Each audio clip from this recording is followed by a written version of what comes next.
Thank you, everyone. Thank you for the ClimateWest for the invitation.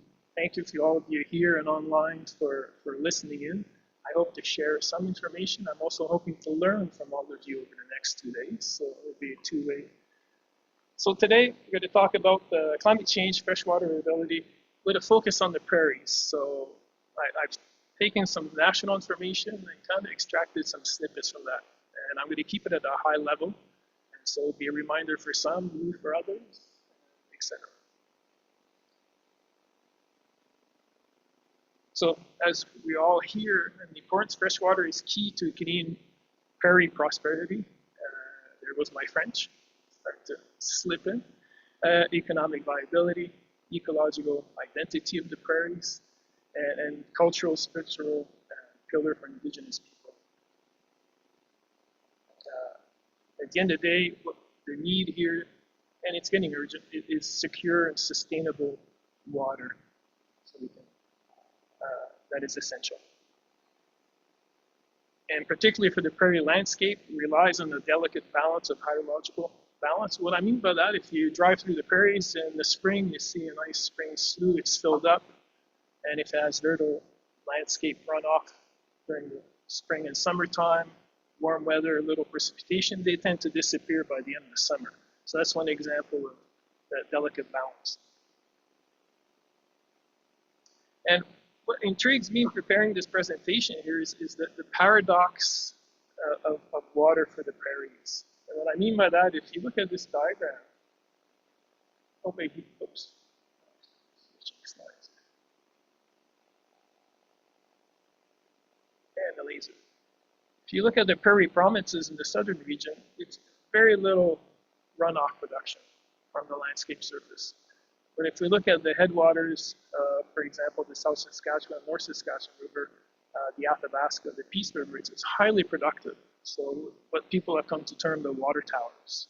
And so you have a large production of water outside the prairies that flows through the semi-arid prairies. So hence that paradox of water availability.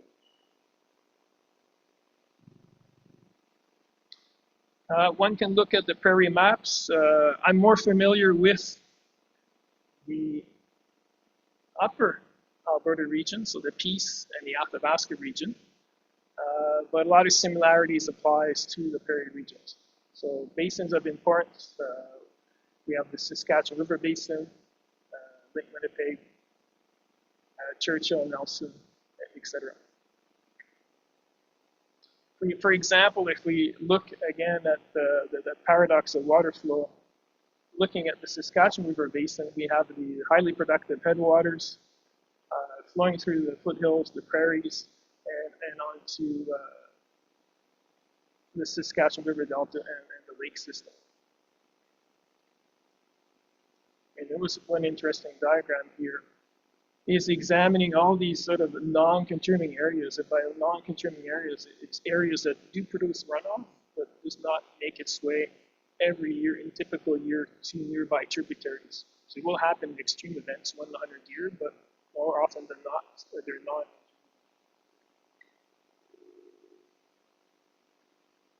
And the other challenge that we have, I'm not going to focus on it, but as we tackle climate change, we have to keep in mind that we've already altered the landscape, waterways, and already altered flow systems. So that's why I use the example of the Saskatchewan River Basin. So here we have the Gardner Dam, Diefenbaker Reservoir, and we can see here that we, pre-dam, we've taken a hydrograph that would peak in the summertime and be low flow in the winter and the fall. And we've now flattened that, actually inversed it. And it's very similar to the reservoir of Bourassa in Quebec. The same thing with the Williston Reservoir in the Peace River, in the headwaters of the Peace River. It's actually essentially inverted the hydrograph. But as you go downstream, you have inputs from unaffected areas. And so you do see a semblance, but it's still a regulated signal. So on top of that, you would have climate change signals to try and tease out. And that's what I find fascinating in the work that I do, is to try and tease out landscape, water use, flow regulation, and climate signals. So moving on, today I'll cover four major indicators. So stream flow, lake levels, wetland levels, soil moisture and drought, and groundwater. Most of the information will be extracted from the 2019 climate change report. I was hoping to be able to do the 2026, but it's not out. Maybe weeks, maybe a month. But a lot of the messaging is very similar. In the 2026, we have more information. So keep that in mind. There will be information extracted from that. Also from the subsequent chapter on Prairie provinces. And I encourage you to have a look at the synthesis of freshwater science in Canada. And there's a national freshwater science agenda that recently was released. And that informs the new Canadian Water Agency in terms of priority areas of research. We'll show you a little typical hand-drawn diagram here to illustrate. So we have the months of the year. We have flow, cubic meters per second, the rate of water flowing down the river. And we have a natural hydrograph that's many years of measurements that you average.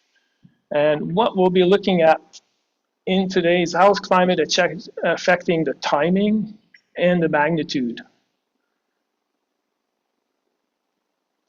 So from that Canada Climate Change Report 2019, and here we were instructed to assign a confidence. So we really had to get a sense of what was happening in order to defend it. So with high confidence, we, across the Prairie region, very similar across Canada, earlier spring flows, so an earlier snowmelt, and earlier peaks. We have reduced summer flows observed in some of the areas. So here we have medium confidence. An example would be the lower Athabasca River, where there's indigenous people have trouble during hunting times at end of August, September, of actually now navigating their boats because the flows are so low, it's too shallow. To generalize, here's a map of Canada, but we do have some information. And again, here we're looking at a few large systems. So there's a mixture of decreases of annual flows into the future and some increasing. So a mixed signal. What we can say with high confidence is that the seasonal changes are projected to continue. So an earlier spring, earlier peaks, which shifts from more of a snowmelt dominated regimes towards more of a rainfall dominated. And that'll have implications for flooding that we'll mention a bit later. And there's a shift in the timing away from when the water demands are high, for example, in the summer. So the example I gave you for navigability is an example. And as an example here, I've put down this Saskatchewan River Basin, which flows through three provinces. We have the Prairie provinces water board. So what kind of potential challenge for infrastructure, that existing infrastructure, and for existing water sharing agreements could be challenging in the future. Stream flow related flooding. Stream flow related floods from many factors, like precipitation, snowmelt, rain on snow, or a combination thereof. Historically, when we looked at the available information, there was no consistent trends for these flood-causing factors due to the mixture. What we could conclude is that there was projected increases in extreme precipitation, and that was expected to increase the potential for future flooding in urban areas. There's an example, example 1997 Winnipeg flood there. It was projected higher temperatures, earlier floods with snowmelt, ice jams, and rain on snow events, medium confidence. As examples, one of my colleagues examined ice jams on the Peace River. So with a warmer climate, thinner snowpacks, the projection was less frequent ice jam floods in a future climate. And the implications for that would be less floodwaters getting into the Peace Athabasca Delta and flooding the riparian zone and the deltaic wetlands.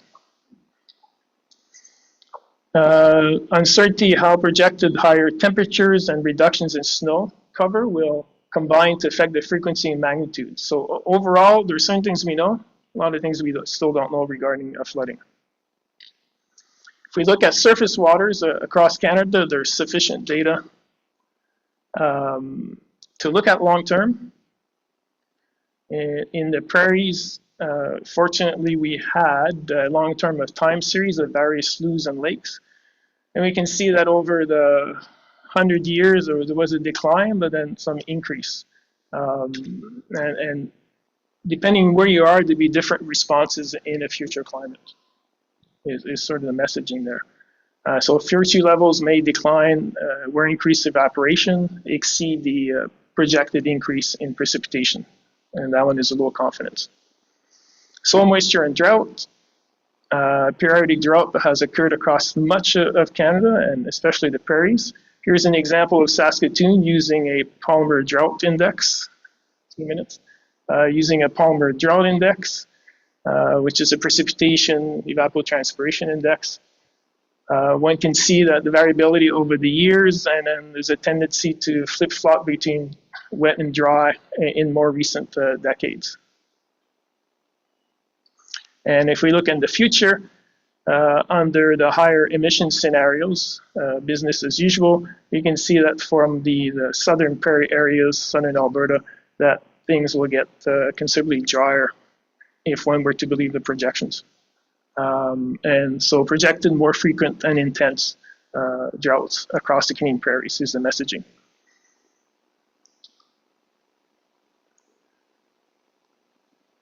The groundwater. So very quickly, contrary to the rest of Canada, the prairies had a good amount of data. We can see there's a mixture of increasing and decreasing over the last 30 years or so. And so the projected changes to temperature and precipitation, what we were able to say with some level of confidence was that the magnitude would, because of the earlier spring melt, there would be a change in the water table regime. Strategies to minimize the risks associated. So I'm glad that Elaine earlier mentioned that, because I'm also a little bit confused about adaptation, mitigation, resilience. So examples giving there, water management practices and infrastructure to minimize the harm could be of climate change, could be an adaptation mitigation. The example could be nature solutions, restoring wetlands. One that has been used for the Peace Athabasca Delta is adding a weir to raise the water level, or on the South Saskatchewan River that was also used. And in terms of resilience, well, increase the hydrological buffer flexibility of the system. So example, change the water storage expansion to be able to capture that snow melt and ensure water is available earlier in the season. Another example I can think of is that the Alberta government with Indigenous partners and Alberta government are looking at the flow releases from the Bennett Dam during the spring if there's an anticipated ice jam flood. So just add a bit of water to make the ice jam flood last a bit longer and flood wider extent. So that could be considered mitigation adaptation. Yeah. So takeaway message, I'll just put those up right there. Anticipated climate change warming directly affect the timing and the amount of future freshwater supplies. And that may be exacerbated or reduced or helped by human intervention. The impacts are expected to be more prominent towards the end of the century. A particular concern that impacts in regions where currently rely on snow and ice melt or glaciers, headwaters of the Saskatchewan River Basin, for example. And it's also anticipated that water-related extremes such as droughts and floods will intensify these impacts. And I just want to end with a little Canadian Water Agency, brand new, but I was looking at their mandate. So there's likely a chance there to play a role in multi-knowledge system building, water management, and integrated freshwater assessments. Thank you. Thank you. I'm on the move now. It's great to have your perspectives here today. I know when we reached out to Dr. Peters about speaking at the forum, it was over email, but there were mounted exclamation marks and enthusiastic You're like, did I use exclamation? To just like share climate science with folks. So we're so happy that you made the journey here and you're around to chat to folks throughout the conference. But I do want to open it up to a few questions here. We have a couple minutes. You're welcome to come up to the microphone to ask your questions or use the Mentimeter activity QR code that's on your table if you're shy to access the mic. Do we have any questions from the Mentimeter ready to go? Okay, we have one from online. Where is the best place to find accurate flood forecasts for a specific region?